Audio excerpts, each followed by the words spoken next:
Hello viewers, இன்றைக்கி நம்ம பார்க்க போகிற ரெசிபி என்னன்னு பார்த்தீங்கன்னா, கருணைக்கிழங்கு மசியல். இதுக்கு தேவையான பொருட்கள்லாம் என்னன்னு பார்க்கலாம்.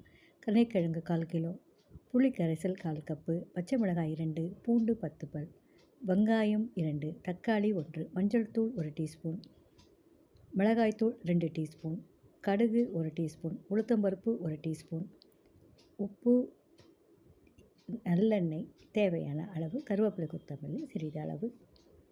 இது எப்படி செய்யலான்னு பார்க்கலாம் வாங்க. கருணைக்கிழங்கு தோல் சீவி குக்கரில் போட்டு தேவையான அளவு தண்ணீர் விட்டு மஞ்சள் தூள் சிறிது போட்டு நல்லா ஒரு 3 விசில் வரல விட்டு நல்லா வேக வச்சு எடுத்து வச்சுக்கோங்க. தண்ணீரை வடித்து நல்லா மசித்து ஒரு பாத்திரத்தில் போடுங்க. அதோடவே புளிக்கரைசல், மஞ்சள் தூள், மிளகாய்த்தூள், உப்பு எல்லாம் சேர்த்து நல்லா கலந்து விடுங்க. கலந்து விட்டு கடாயை வச்சு எண்ணெயை விட்டு காஞ்சதும் கடுகு உளுத்தம்பருப்பு போட்டு தாளித்து அதுலேயே நறுக்கின பூண்டு முதல்ல போட்டு நல்லா கொஞ்சம் வதக்குங்க. பூண்டு கொஞ்சம் வதங்கினதும் வெங்காயத்தையும் பச்சை மிளகாயெல்லாம் போட்டு நல்லா வதக்குங்க.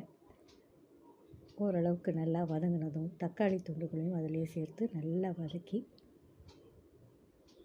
எல்லாம் ஒன்று சேர்ந்து ஒரு இது போல் நல்லா வரும்பொழுது இந்த நம்ம பெசரி வச்சுருக்கோம் இல்லைங்களா கருணைக்கிழங்கு மசியலை, அதுலேயே கூடவே சேர்த்து கருவேப்பிலை கொத்தமல்லி சேர்த்து நல்லா கொஞ்ச நேரம் தீயிலே வச்சு நல்லா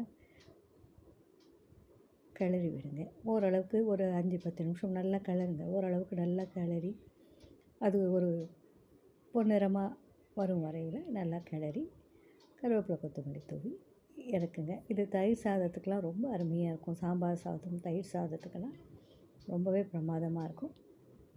இது நல்லெண்ணெய் சேர்க்கறதுனால இது ரொம்ப உடம்புக்கும் ரொம்ப ஹெல்தியானது. செய்து பார்த்துட்டு உங்கள் ஃபீட்பேக் எனக்கு சொல்லுங்கள். மீண்டும் ஒரு நல்ல ரெசிபியில் சந்திக்கலாம். தேங்க்யூ.